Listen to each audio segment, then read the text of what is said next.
Hello friend, 100 day everyday 30 minute दौड़ने का challenge का आज डे 36 है।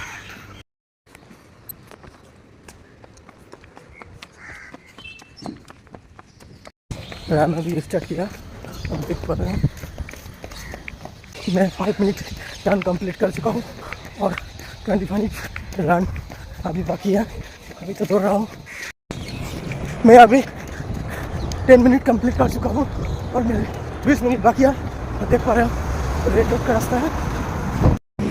Half way point finished. मतलब मेरा 15 मिनट कंप्लीट हो रहा है और 15 मिनट बाकी है। मैं 20 मिनट कंप्लीट कर चुका हूँ और 10 मिनट बाकी है।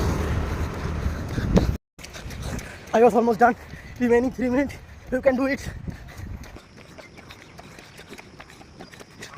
Target reached. Lap 15. Lap distance 0.41 kilometers. Lap pace 4 minutes 46 seconds. Duration 30 minutes. Distance 5.89 kilometers. Current pace 5 minutes 30 seconds. Average pace 5 minutes 5 seconds.